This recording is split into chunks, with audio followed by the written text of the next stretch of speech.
Olá a todos, sejam bem-vindos. Hoje nós falaremos um pouquinho sobre a terceira parte do nosso curso.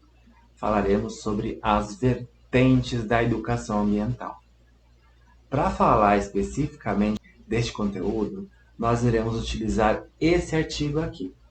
É um artigo publicado em 2020, é uma publicação minha e do meu orientador do doutorado, o Álvaro Lorenzini Júnior, e foi publicado na Revista Brasileira de Educação em Ciências e Educação Matemática.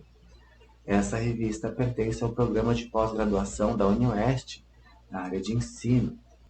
Esse artigo apresenta um pouquinho do meu trabalho de doutorado, principalmente ao elencar as principais vertentes, as principais formas de compreender a educação ambiental.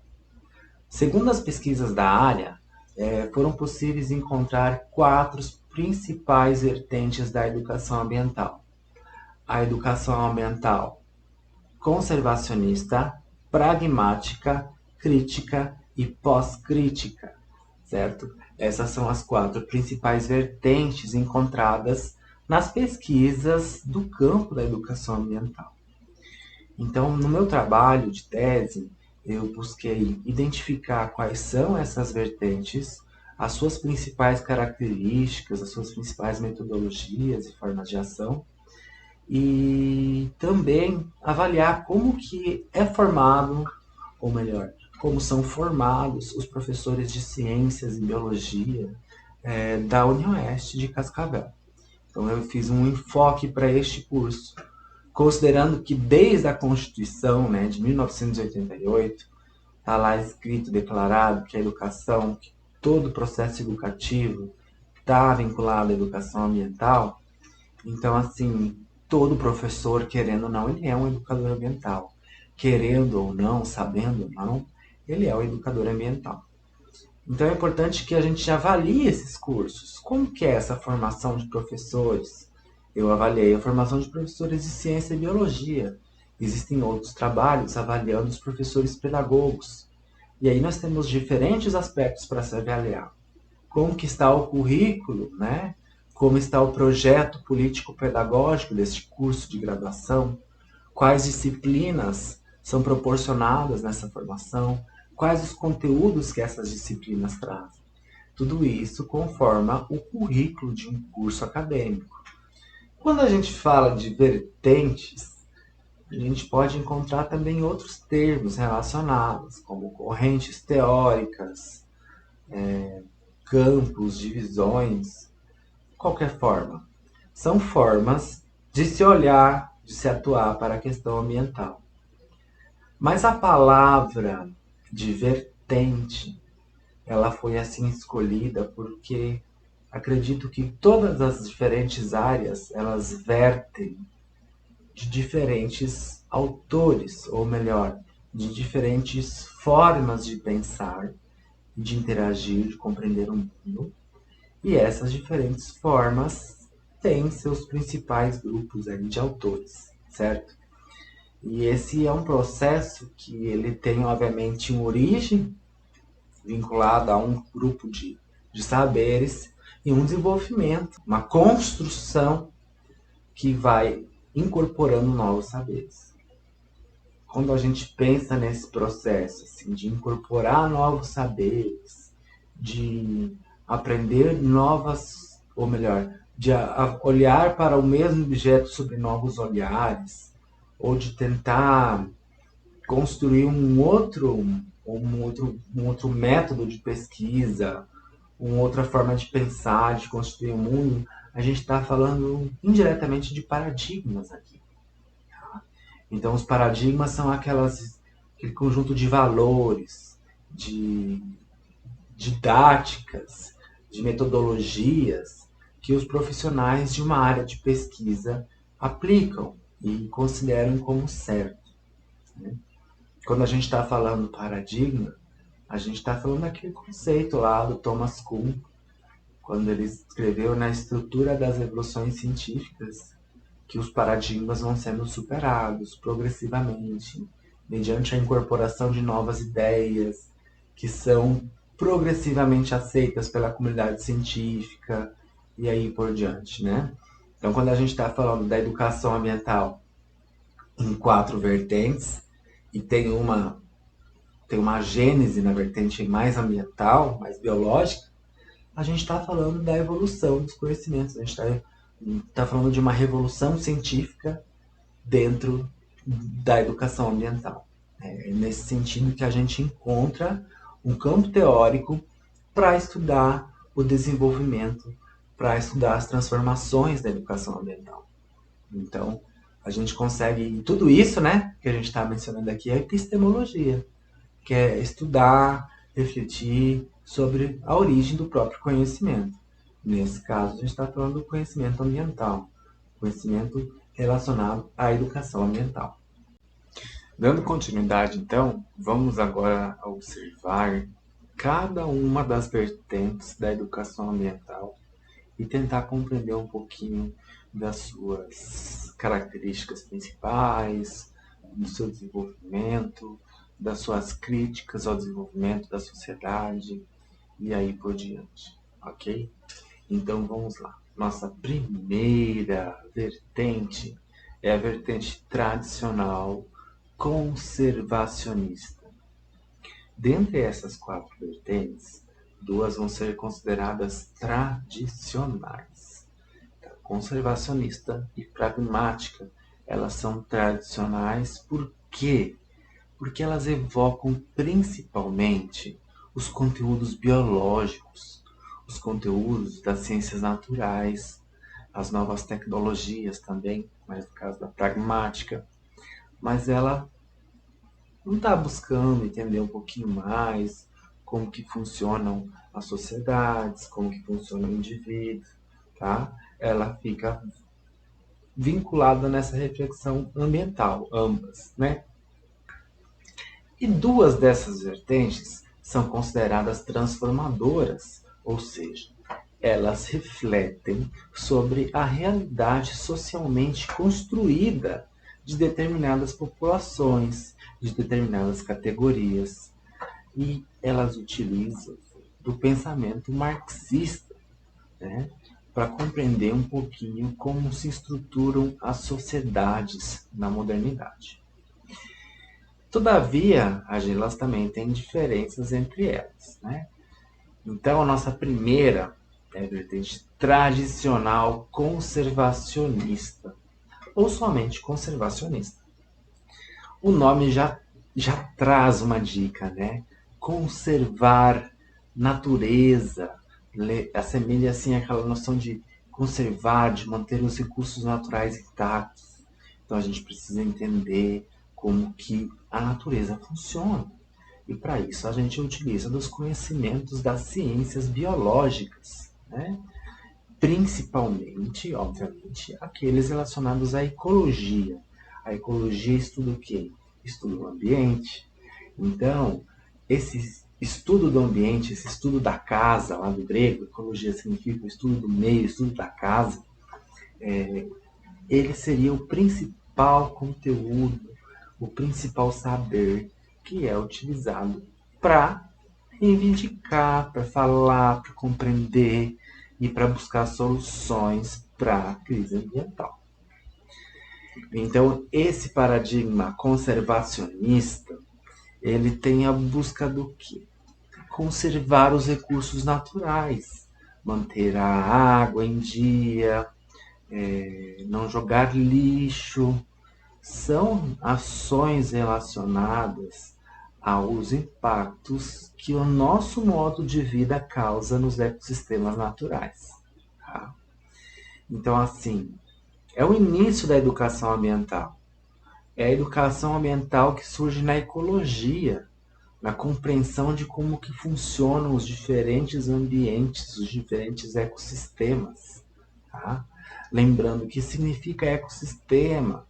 Ecossistema é um ambiente, um espaço com todos os seres vivos que estão ali, animais, vegetais, fungos, bactérias e aqueles componentes não vivos. O que são os componentes não vivos?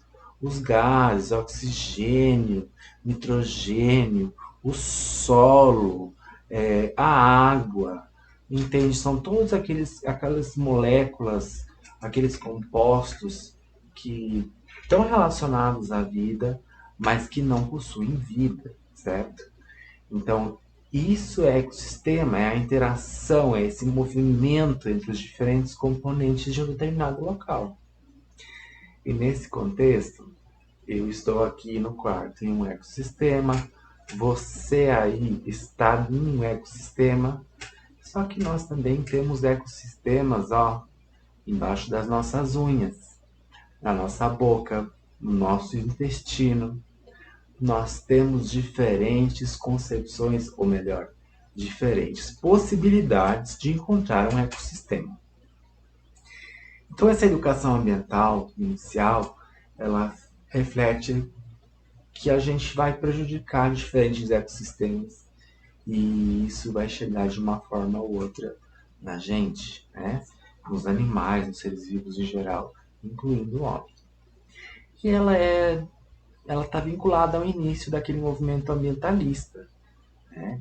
Lembra lá no fim da Segunda Guerra Mundial, com as bombas atômicas, com a superpopulação em alguns países, todas essas questões partiram da preocupação de cientistas, ok? Esses cientistas, muitos das ciências ambientais, das ciências biológicas, físicos, químicos, biólogos, cientistas que a priori compreenderam que o ambiente tinha problemas e esses problemas são perigosos. Como que a gente entende isso? Utilizando as ciências biológicas. A gente já aprendeu, já entende como funcionam os ecossistemas, qual que é a interação deles uns com os outros e qual que é a interação dos diferentes ecossistemas formando o meio. A gente já sabe que uma alteração não é nunca pontual. Então tudo isso é conhecimento biológico.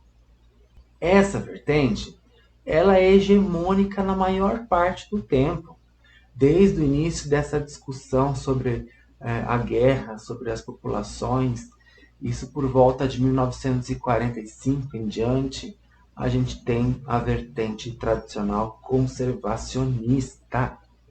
Acontece que, no final do século XX, início do século XXI, vários conhecimentos tecnológicos inovadores, dentre eles energias menos poluentes, formas de se recuperar, tecnologias para se recuperar ambientes devastados, entre outras tantas novas tecnologias que prometiam uma solução para a crise ambiental ou para as pequenas crises ambientais. Essa visão utiliza o próprio conhecimento científico para resolver aqueles problemas causados muitas vezes por conhecimentos científicos mal utilizados. A gente sabe que a industrialização, o desenvolvimento de novas tecnologias, desenvolvimento de fábricas, tudo isso precisa de conhecimento científico para fazer fábricas, para gerenciar processos. A gente já constrói conhecimentos científicos. É importante ressaltar, então, que essa visão da tecnologia como promotora de mudanças, como capaz de resolver os problemas ambientais com a aplicação dos conteúdos científicos das novas tecnologias, é uma visão pragmática. O que significa pragmático? O que significa pragmatismo, né? O pragmatismo é uma corrente filosófica, né? Tem aplicação em vários campos, mas neste sentido da educação ambiental, o pragmatismo está vinculado àquela realização prática dos conhecimentos científicos. É só a gente desenvolver produtos com os novos conhecimentos, com tecnologias verdes, que poluam menos, novos materiais, né? Então, se a gente aplicar isso e trabalhar um pouquinho com o consumo consciente, os problemas ambientais serão resolvidos. Essa é uma visão mais hegemônica ali para o século XX, no final do século XX, início do século XXI. e está ainda bem em voga na nossa sociedade. Neste sentido, a gente tem aquele termo desenvolvimento sustentável. O desenvolvimento sustentável é uma forma de pensar na conservação dos ambientes para que as próximas gerações, nossos filhos, netos, enfim, tenham acesso às condições ambientais dignas de saúde, ou seja, água, ar limpos, potáveis para a sua saúde. Então, nesse sentido, o desenvolvimento sustentável é aquele desenvolvimento que vai promover o desenvolvimento econômico sem comprometer as gerações futuras. Todavia, são feitas várias críticas ao conceito de desenvolvimento sustentável. A própria etimologia da palavra é contraditória, né? Desenvolver propõe mudanças, propõe, vamos dizer assim, transformações. E sustentar, não. Sustentar está relacionado a manter intacto, manter preservado. Mas sustentar é de manter, de segurar. Né? E são contradições na própria etimologia de ambas as palavras. E, na prática, é um discurso que também apresenta várias precariedades. Né? Não é simplesmente estimulando o consumo de novas tecnologias que a gente vai conseguir desenvolver um ambiente mais saudável, mais seguro para nós e para as futuras gerações. Nós precisamos compreender um pouquinho mais sobre como funciona o meio ambiente, sobre como funciona a sociedade que manipula o meio ambiente. Pois se não fosse sociedade, o meio ambiente estaria muito bem obrigado. Né? Sabemos que a crise ambiental, no momento, mas será que a gente não vai chegar no ponto de extinção natural como outras? A gente não sabe. Mas o que a gente pode saber e que a comunidade científica tem certeza, em sua maioria, é de que nós estamos acelerando o processo de aquecimento do planeta. E esse processo vai desencadear vários fenômenos, desde desequilíbrios nos climas, no tempo, no desenvolvimento das culturas, da economia, e tudo isso pode trazer consequências tanto no nosso local aqui, quanto em outra localidade brasileira ou do mundo. Né? Lembrando da interconexão de todo o planeta, todos os ecossistemas, as correntes oceânicas, as massas de ar, elas estão interconectadas. Então não há nada que afete o local que não possa diretamente ou indiretamente afetar um outro local, outras populações, ou o todo. De certa forma, sempre vai afetar o todo. Então a gente tem que lembrar que na década de 90 a gente tem muita tecnologia sendo produzida e há esse discurso forte do desenvolvimento sustentável e que a gente encontra esse discurso inclusive nas leis, nas empresas. É o discurso mais difundido, o mais em voga na sociedade, falando como um aspecto amplo da sociedade, né? Todos os representantes no ensino, nas empresas, no terceiro setor. Então, essa concepção de promover o desenvolvimento sustentável.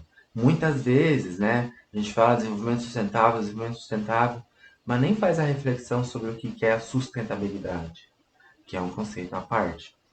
Mas o discurso do desenvolvimento sustentável, ele é um discurso de mercado, tá? Ele é um discurso que propõe que o mercado continue gerando produtos, continue gerando dinheiro, continue se mantendo estável e gerando lucros, é claro, só que com novas tecnologias. E isso é contraditório, tá? No sentido de que o problema principal é o alto consumo de mercadorias, de alimentos que poluem, ou de mercadorias que geram muitos resíduos. Então, assim, ele é um discurso que, teoricamente, já nasce defasado, mas é o discurso em voga na sociedade. E talvez se você não teve um aprofundamento grande, você acredite que educação ambiental é exatamente isso, é promover o desenvolvimento sustentável. Todavia, não. Tá? Essa é uma parte muito simplória do que precisa ser mudado, do que precisa ser articulado e promovido para que reais mudanças na sociedade e no ambiente sejam feitas. Tá? Essa é a minha opinião de pesquisador da educação ambiental. Mas então, resumindo, a vertente pragmática, o pragmatismo está associado à prática. Tá? O conhecimento numa vertente pragmática, ele só vai ter valor realmente se ele tiver uma aplicação prática. Ele vai trazer um conhecimento, ele vai trazer uma contribuição que vai solucionar um problema ambiental, local, global, enfim. Essa é a visão pragmática. Tá? Então ela não reflete muito sobre sociedade. Essas duas versões, essas duas vertentes da educação ambiental, a conservacionista, que foi a primeira, e a pragmática, que estamos falando, são duas vertentes tradicionais. Por que, que são tradicionais? Porque essas vertentes só pensam nos conteúdos das ciências biológicas, só pensam naqueles conhecimentos científicos que foram estruturados, que foram, vamos dizer assim, permeados por uma ciência dura. Quando a gente fala em ciência dura, a gente está falando daquela ciência pautada na matematização da vida. Aí a física é uma ciência dura, a química é uma ciência dura, e elas são disciplinas da ciência, né? Junto com a biologia. Agora, quando a gente pensa lá em sociedade, a gente tem que avaliar aspectos qualitativos, porque o ser humano, e essa é a maior diferença do ser humano para os demais animais, é a sociedade. O que o ser humano promove na sociedade e o quanto a sociedade forma o ser humano é, é tudo que a gente vive. Essa é a realidade, é a nossa realidade. Tudo isso a gente estuda a partir de quê? Das ciências sociais. Tá?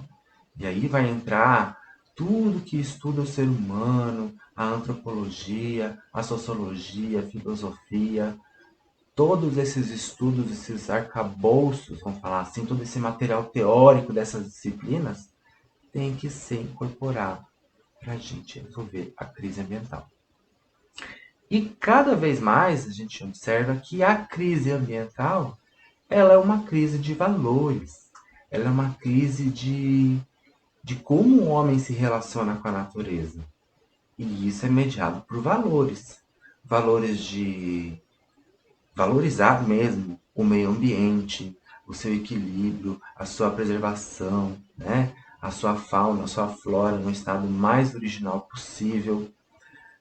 Valores, às vezes, de conservar e valorizar um capital que nós temos biológico. Por exemplo, quantos remédios, quantas substâncias, quanto potencial nós temos ainda na Amazônia para descobrir. E a gente pode descobrir e pesquisar sem devastar, né? Então essa é uma necessidade de conservar. A gente vai preservar, proteger, mas também vai interagir. Então todas essas iniciativas, elas são iniciativas que precisam de cunho político. E a gente sabe que a política está repleta de valores pessoais. Nós identificamos, muitas vezes, nos nossos candidatos, valores que aprendemos na nossa família, que aprendemos nas instituições, na escola, que nós aprendemos na igreja, né? Então nós encontramos e buscamos nos nossos candidatos também transmitir esses valores. Então quando a gente pensa numa crise ambiental, a gente está falando dos valores que a humanidade tem, de como ela se relaciona, se preocupa com o ambiente, com as decisões políticas em prol do ambiente, ou até como ela valoriza o próprio conhecimento científico. A gente sabe muito bem que para muitas pessoas o conhecimento científico não tem significado, não tem valor, não é real. Todavia, essas pessoas são as mesmas que utilizam tecnologias, desde eletricidade, luz, ar-condicionado, veículos, são pessoas que utilizam tecnologias que só são possíveis graças ao desenvolvimento e ao acúmulo de conhecimentos científicos. Então é muito contraditório para o ser humano não querer aceitar certos conhecimentos. E para isso falta o quê? Falta uma formação em ciência, tecnologia, que é uma formação que precisa estar no currículo, precisa estar na formação dos professores, tá? Que essa formação contribui para a educação ambiental. Beleza? Então, assim, as vertentes tradicionais, conteúdos biológicos, matematização de tudo que é possível, trouxe uma tecnologia nova, a produção de uma nova tecnologia, um novo produto, vamos desenvolver, vamos investir no mercado, tentar desenvolver o que for mais limpo possível. Mas essa reflexão não vai na gênese do problema, ok?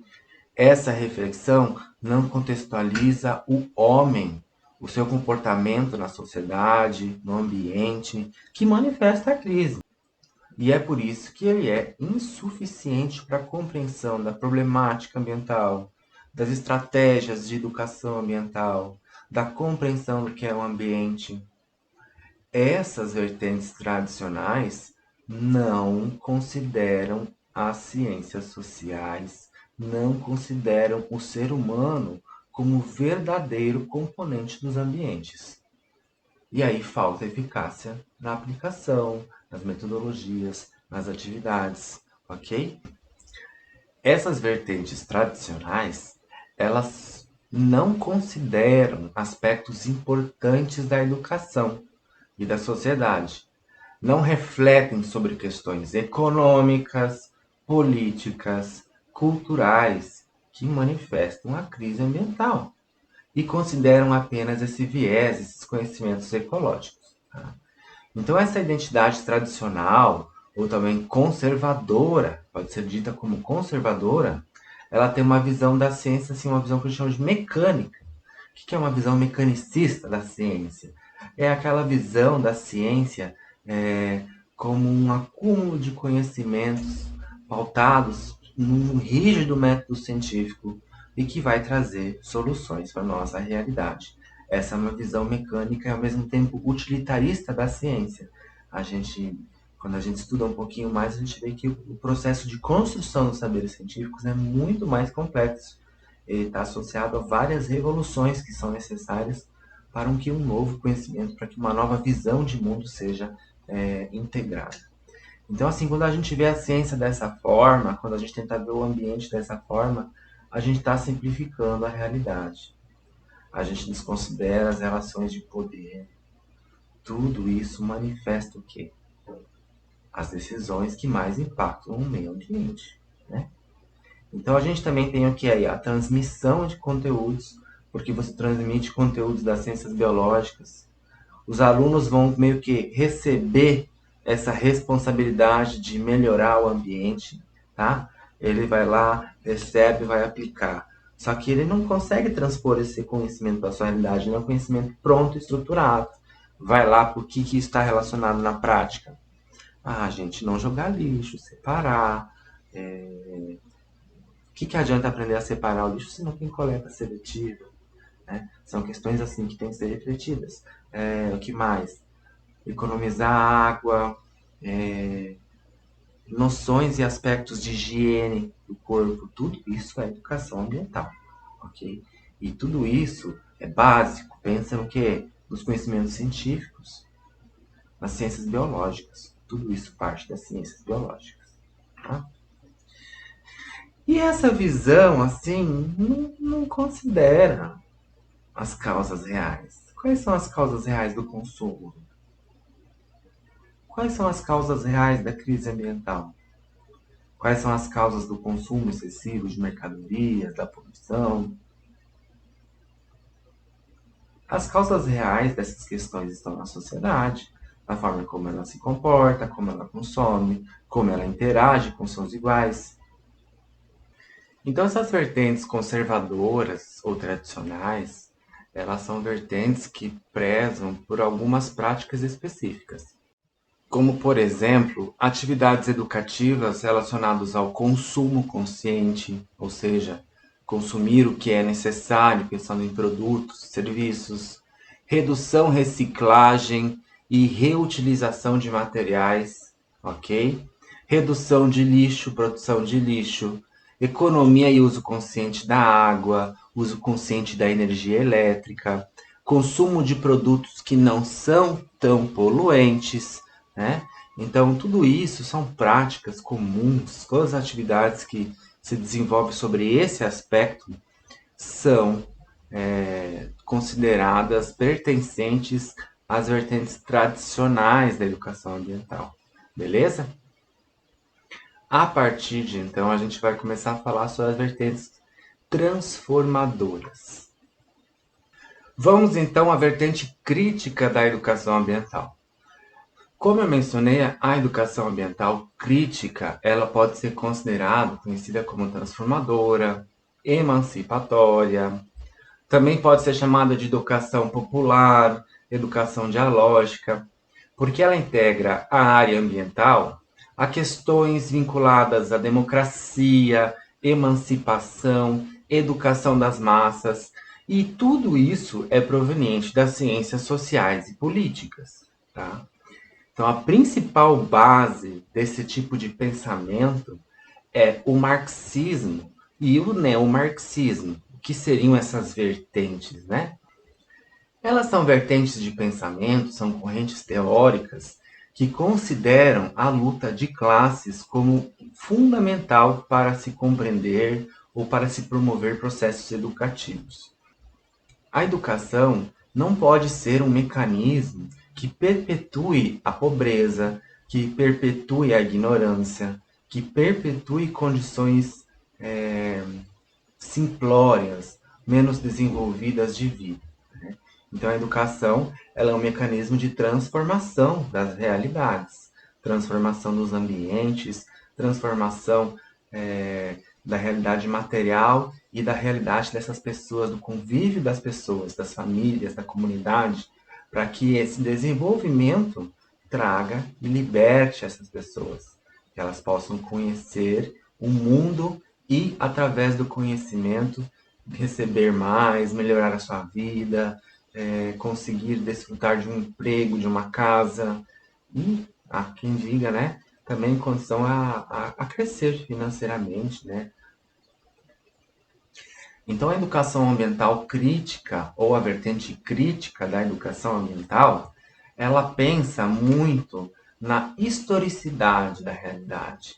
Como que as pessoas, talvez em uma condição, num ambiente de pobreza, num ambiente de poluição, de sem esgoto, o que leva essas pessoas a estarem ali? Qual é a história desse ambiente? Quais são as leis? Quais são os desenvolvimentos históricos? Quais são, assim, aquelas relações pessoais da sociedade que manifestam essa realidade? Tudo é fruto de uma decisão, de uma articulação. As pessoas não estão ali porque querem estar nessa situação. Muitas vezes as pessoas não poluem porque elas querem poluir, né? Então essa reflexão mais crítica da história, do que está por detrás do movimento ambientalista, o que está por detrás da questão ambiental, é a perspectiva mais crítica da educação ambiental. Então a gente tem que pensar nos processos educativos como processos que primeiramente, incorporem o dia a dia, incorporem a realidade vivida, as dificuldades, os problemas encontrados na realidade dos alunos. Isso não é uma simples transmissão de conhecimentos. A ideia da perspectiva crítica, ela se associa, obviamente, à pedagogia crítica e à perspectiva de que nós precisamos contextualizar, nós precisamos construir os conhecimentos. Lá na psicologia, nós temos o construtivismo. O construtivismo é fundamental para tentar compreender um pouquinho mais dos processos de ensino e aprendizagem, principalmente ao nível do desenvolvimento da cognição, na infância, na adolescência, na vida adulta, que forma que são formados os nossos valores, que forma que são formados os nossos pensamentos, a nossa personalidade. Tá? Então, o construtivismo traz essa concepção de construir o conhecimento, e isso se associa à vertente crítica, a vertente crítica da educação e, especificamente, também da educação ambiental. O que seria construir o conhecimento? Construir o conhecimento é partir do que o aluno já tem, do que o aluno já vive, do que o aluno já aprendeu, para associar novos conhecimentos.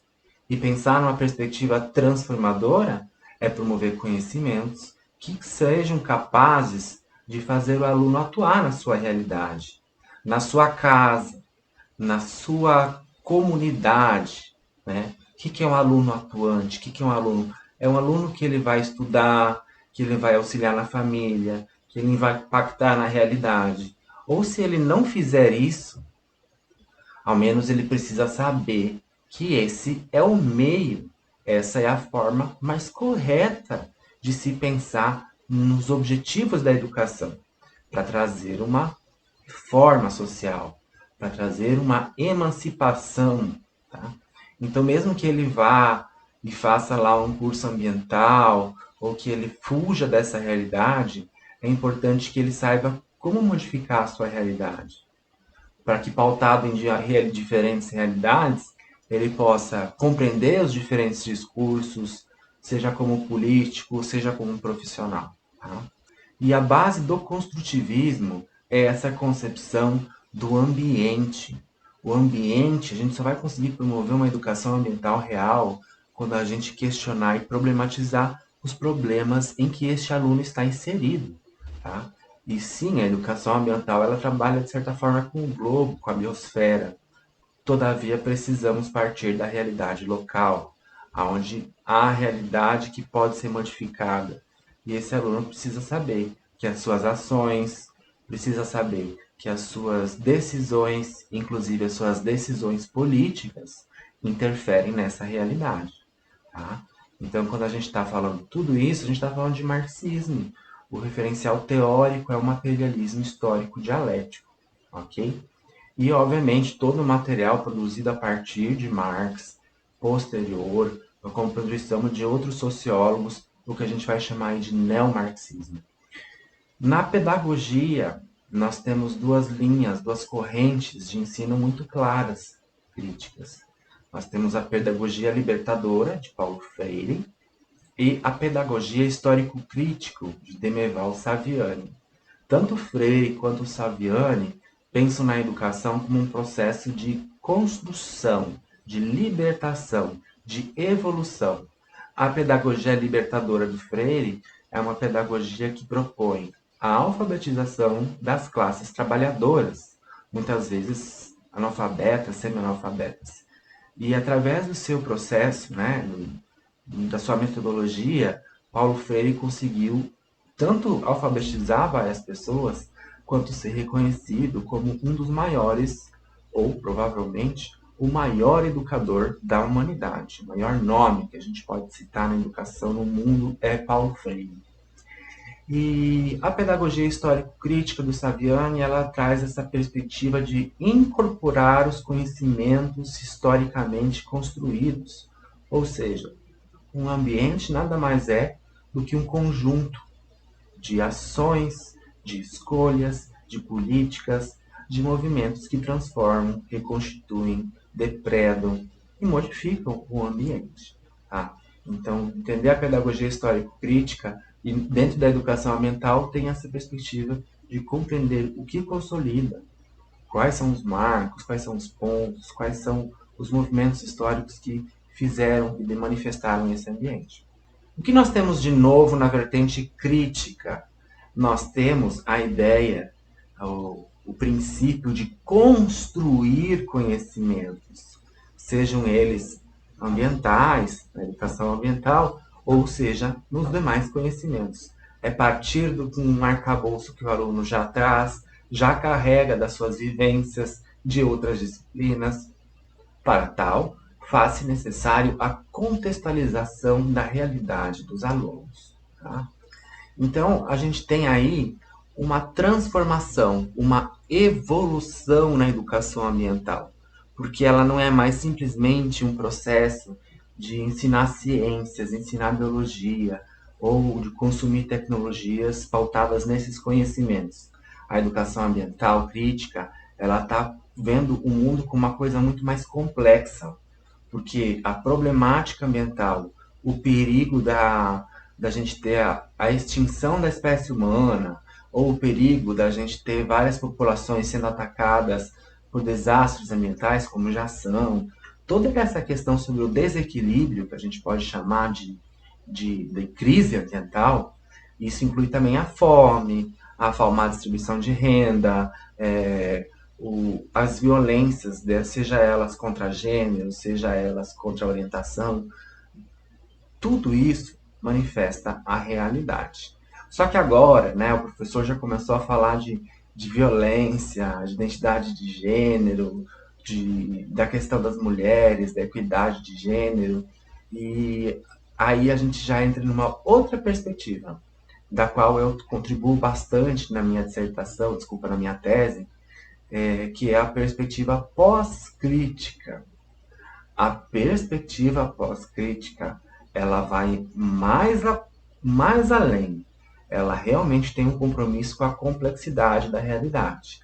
A perspectiva pós-crítica, ela tenta conhecer um pouquinho mais do sujeito e também da sociedade. Em nenhum momento a pedagogia crítica, a educação ambiental crítica ou essa pós-crítica vai rejeitar os conhecimentos biológicos. É importante a gente se ater a isso, tá? Não é um não, estava errado, mas é um insuficiente, vamos agregar, e isso traz mais resultados. Esse processo de evolução científica na educação ambiental, ele não é tão ruptivo, né? Ele não é uma coisa que se rompe, que muda, mas sim algo que é agregado respectivamente com o desenvolvimento de novos saberes e aí por diante. Tá, mas ainda pensando lá na crítica, o que nós temos? Nós temos alguns conceitos, algumas ideias que são fundamentais para a educação ambiental, para o debate ambiental. É falar sobre cidadania.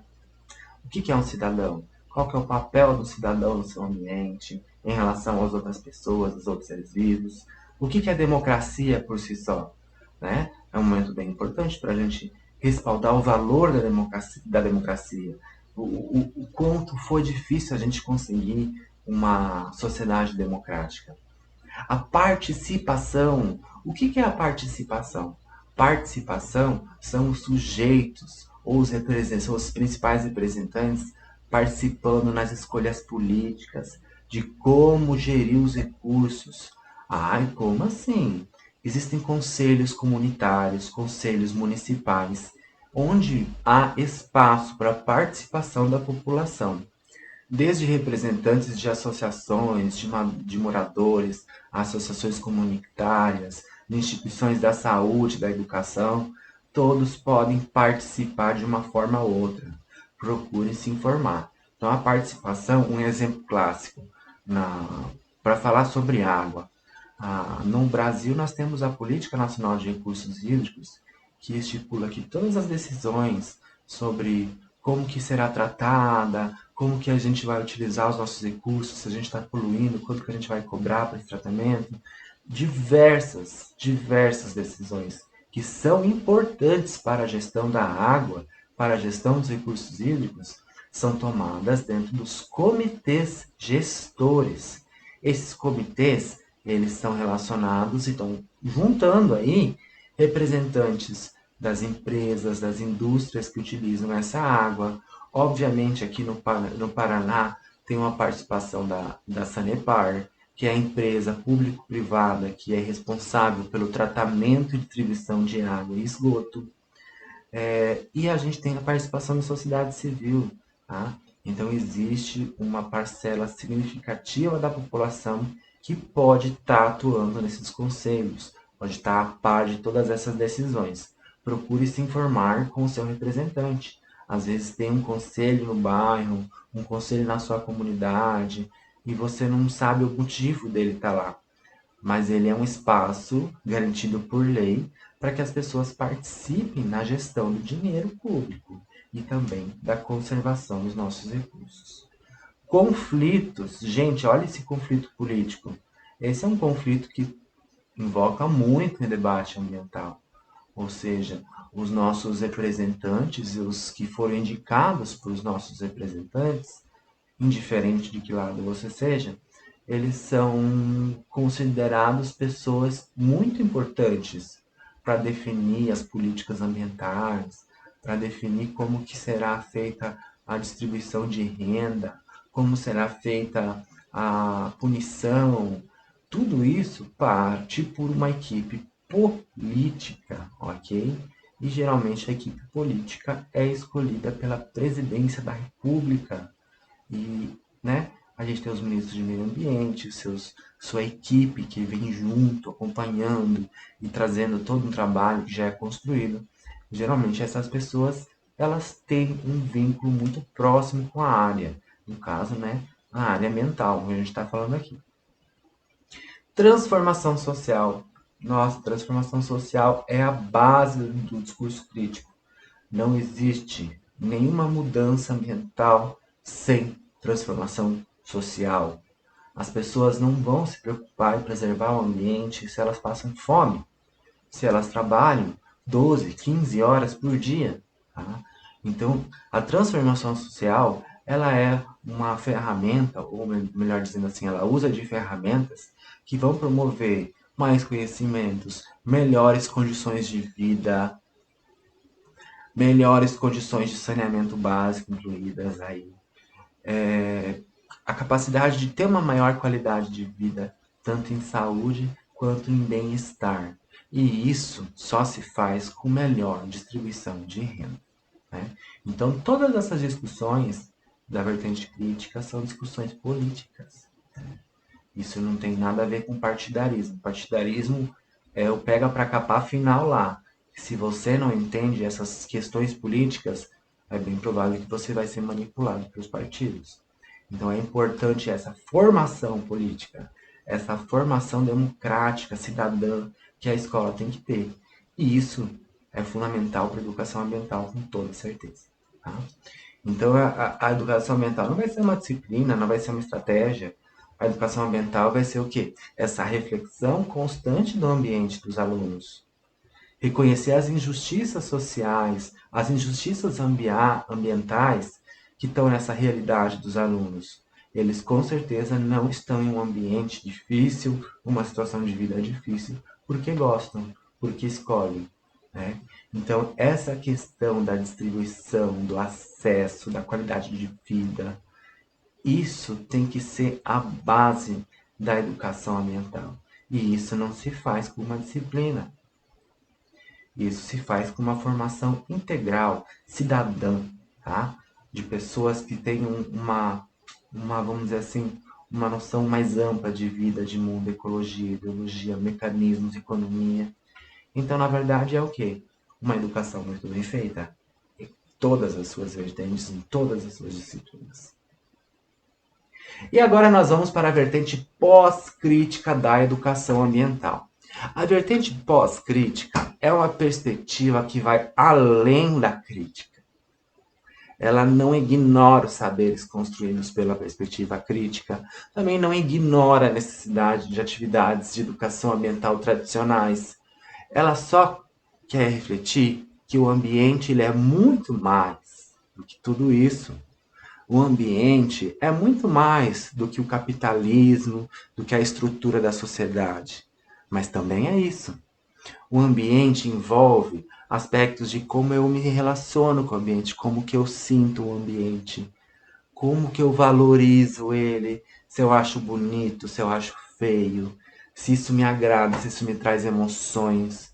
Como que a gente pode valorizar através da estética, das obras de arte, como a gente pode promover emoções que vão fazer as pessoas conservarem o ambiente. A vontade, a motivação. E isso envolve questões da psique, questões subjetivas. Isso envolve psicologia. E aí a gente entra em outro ponto. A gente entra na identidade. A identidade das pessoas é fundamental para que elas conhecendo o seu ambiente, reconhecendo-se como pertencentes de um ambiente historicamente construído, sabendo o seu papel, o seu valor, reconhecendo as suas injustiças, mas também valorizando tudo isso na cor da sua pele, no seu cabelo, no seu penteado, na sua roupa. Tudo isso está associado ao quê? Ao ambiente. E nessa perspectiva pós-crítica, a gente tem novos saberes sendo incorporados. Saberes da filosofia recentemente produzidos, saberes da sociologia, nossa, recentemente produzidos, é porque são saberes que tentam compreender a modernidade. O que é a modernidade?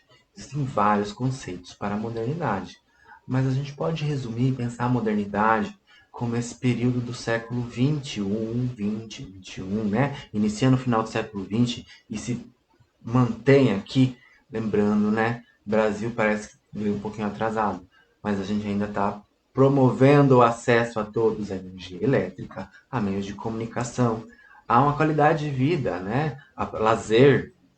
Mas a modernidade seria o quê? Essa ideia de que desenvolver economicamente, ia ter emprego, ia mandar ver no capitalismo, consumir, porque assim a gente vai conseguir evoluir, sanar algumas injustiças. E vai ser um mundo melhor. Talvez a gente trabalhe menos. Essa ideia de modernidade que a ciência, que a evolução da ciência ia trazer, hoje em dia a gente ainda pira que quer viver em outro mundo, outro planeta, né?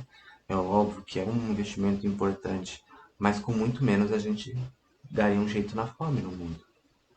Mas vamos lá, vamos procurar outro planeta. Inclusive foi encontrado recente com bastante possibilidade de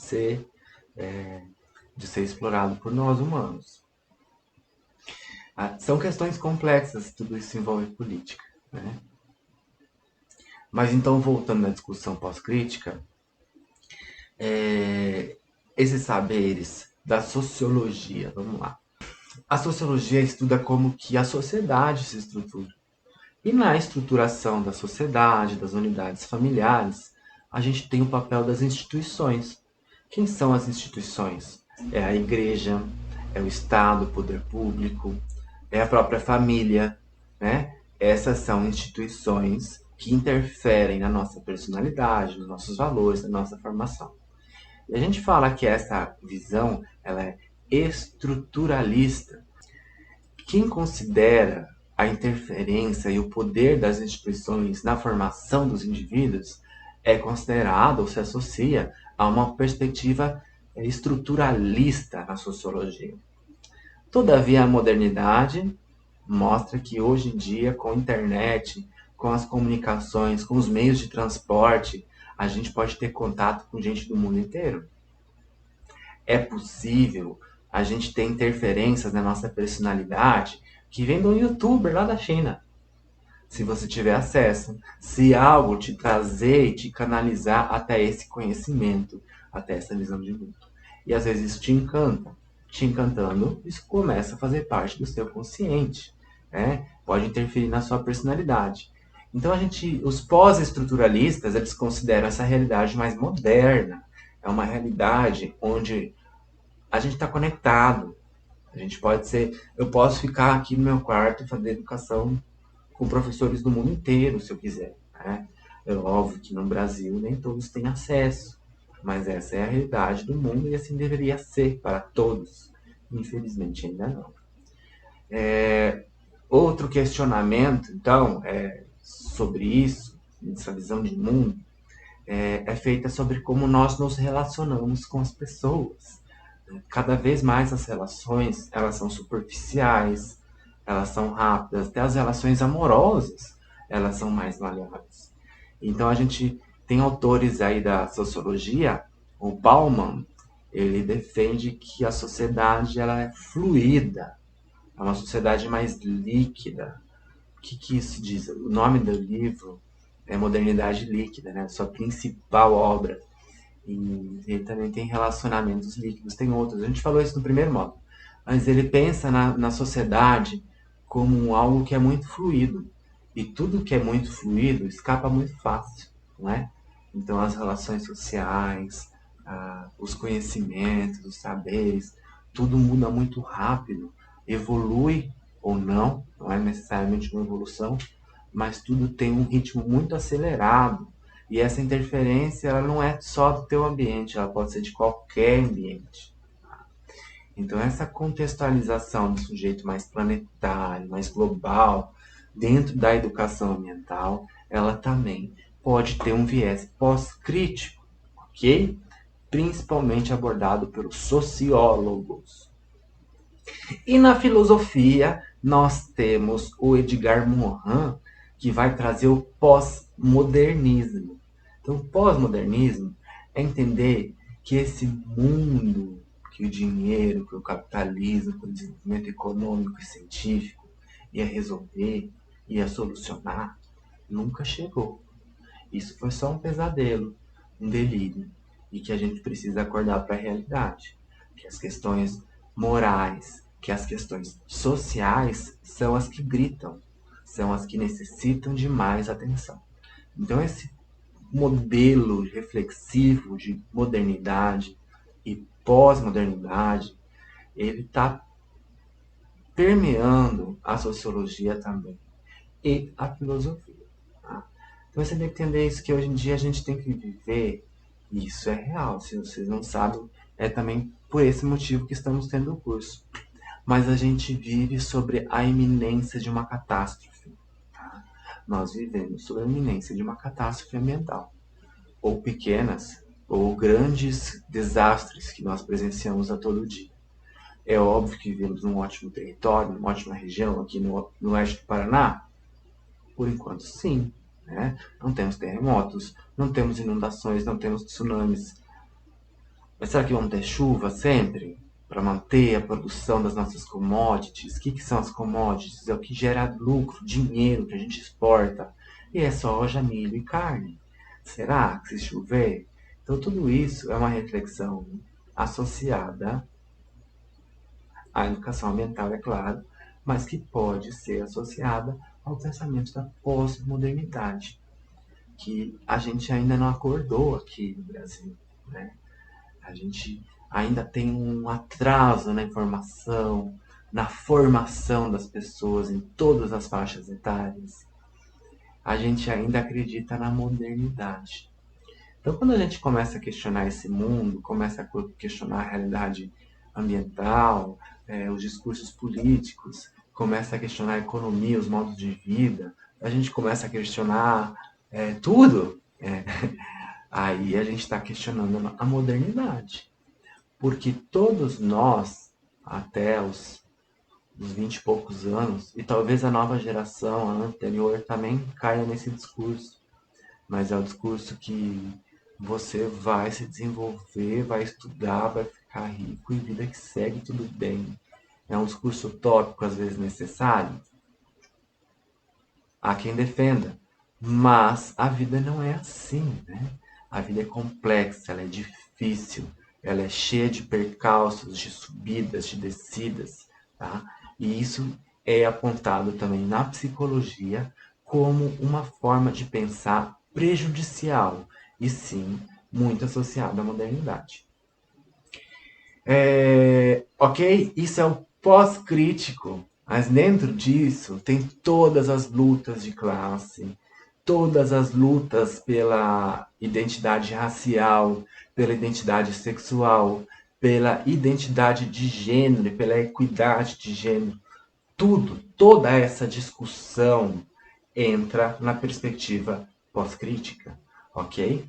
Então ela é uma visão totalmente complexa da realidade. A gente não pode falar de realidade sem falar da social, a gente não pode falar de ambiente sem falar dos direitos de todos, que sejam cumpridos os direitos de todos. Isso é direito à expressão, isso é direito à liberdade de expressão, liberdade sexual, direito à comida, à moradia. Então, assim, as perspectivas mais críticas, é óbvio que elas são mais politizadas, né? E na pesquisa em educação ambiental, ainda bem, elas são atualmente, na pesquisa, elas são hegemônicas. Os discursos dos educadores e dos pesquisadores da educação ambiental atualmente são críticos, são transformadores. Ah, mas tem. Claro que sim, ok? Ah, mas tem a prática mais no dia a dia na escola. Claro que ela está defasada, como eu disse. Se a gente for generalizar tudo, a gente pensa ainda muito num desenvolvimento sustentável, naquela coisa, né, mais simplória. Vamos trocar, colocar umas placas de luz aqui, cuidar do lixo e tal. E esse é o status quo do ensino e da educação infantil também.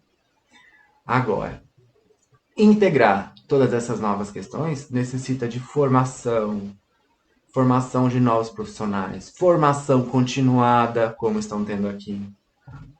E tudo isso demora um tempo, né? Se diz que talvez na educação, uma reforma educativa ampla, ela demore até 3 gerações para que ela realmente surta efeito social, para que ela traga, na realidade mais completa da sociedade, um efeito eficaz, mas notável, né? Então, as reformas educacionais, elas demandam tempo. E muitas vezes, elas são modificadas antes de serem propriamente avaliadas. E daí eu vou dizer para vocês agora, seria necessário uma alteração da Lei de Diretrizes e Bases da Educação de 1996 para as bases nacionais, para a Base Nacional Comum Curricular de 2017? Se o currículo perdeu tanto na formação, parece que a formação está querendo ser técnica, formar profissionais rápidos. Temos várias pesquisas que dizem isso. Qual que é o objetivo por detrás disso? Somente as ciências sociais podem te ajudar a responder essas questões, ok? Então não dá para ser ingênuo hoje em dia. A educação, ela é um mecanismo de perpetuação, é um mecanismo de transformação. Ela pode ser muitas coisas, mas ela necessita o quê? De suporte legal, de vontade da sociedade, de vontade do poder público, ok? Então, às vezes, as transformações não são por defasagem, são por interesses econômicos. O que o Brasil precisa no momento? A forma como os nossos políticos, os nossos representantes compreendem essa questão interferem no ambiente, interferem, obviamente, na educação, ok? E a BNCC tem se demonstrado uma reforma educativa para uma formação mais técnica, ou seja, é uma formação pouco crítica, que não vai promover a especialização ou a pós-graduação, não. É formar profissionais da área técnica para trabalharem e receberem, né, uma quantidade digna, mas a gente sabe que geralmente as quantidades de vida, a inflação atinge primeiramente com mais força esse grupo de pessoas. Mas uma formação que seja rápida, para ele trabalhar, para ser massa de trabalho, para ser um operário. E talvez essa formação esteja descontextualizada com a modernidade ou a pós-modernidade, lembrando que esse discurso de modernidade ou pós-modernidade, ele está em construção, tá? Nós fazemos uma crítica à modernidade, mas economicamente o Brasil está caminhando numa perspectiva de modernidade. Ideologicamente, nós ainda somos influenciados pela ideia da modernidade, de desenvolver economicamente, de trazer resultados práticos, de investir dinheiro. Até que ponto isso vai solucionar? Essas são as reflexões de uma educação ambiental crítica ou mais pós-crítica, beleza? Então, assim, para fechar, a vertente pós-crítica, ela considera todas as realidades, tudo que está associado ao nosso ambiente pessoal, interpessoal, intrapessoal e interpessoal, mas também aquela questão da cultura, dos valores. Por exemplo, a gente sabe que a cultura indígena, das suas diferentes etnias, suas diferentes tribos, ela tem um valor de preservar eles, Eu não, longe dos nossos julgamentos de valores tradicionais, mas os indígenas, acima de tudo, têm uma relação de cuidado com a natureza, de respeito, até às vezes, muitas vezes é uma relação religiosa com a natureza. E isso é um valor de conservação, de preservação dos recursos naturais, ok? Então, são questões, são valores associados a discussões além da sociedade, da estrutura política, da estrutura econômica. São questões que contribuem a mais do que a vertente crítica.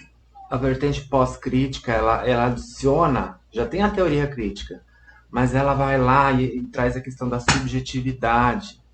Por que todo mundo é tão particular? Essa diversidade que é tão importante, da identidade das pessoas, da cultura que cada civilização, com os diferentes povos, das etnias, as questões de sexualidade. A gente tem que lembrar também que o nosso corpo é nosso ambiente, né? As questões de gênero e as questões de raça, as questões raciais são importantes porque elas manifestam inúmeras injustiças socioambientais, ok? Então esses aspectos da representação social, aspectos de pertencimento, né? Isso a gente pode juntar numa teoria que é o multiculturalismo. É entender o ser humano numa sociedade pós-moderna, pós-estrutural, né? Como um conjunto, um monte de culturas influenciando na sua realidade, na sua personalidade. Tá? Esse é um dos aspectos do multiculturalismo. E isso está vinculado à educação ambiental pós-crítica. Lembrando lá nos teóricos, na sua corrente teórica, é essa crítica à estruturalidade da sociedade e à própria crítica à modernidade. Então é o discurso pós-estruturalista da sociologia e é o discurso, a teoria, né, os conhecimentos no pós-modernismo na filosofia. As práticas da educação ambiental são extremamente diversas, elas não estão vinculadas aí a uma disciplina de ciências, de biologia, a conteúdos científicos, biológicos. Não, é uma formação cidadã, ela tem que ser um compromisso no projeto, ela tem que ter uma base legal, tem que ter um projeto, tem que ter toda uma estrutura que suscite, que formalize e que dê capacidade de uma educação cidadã.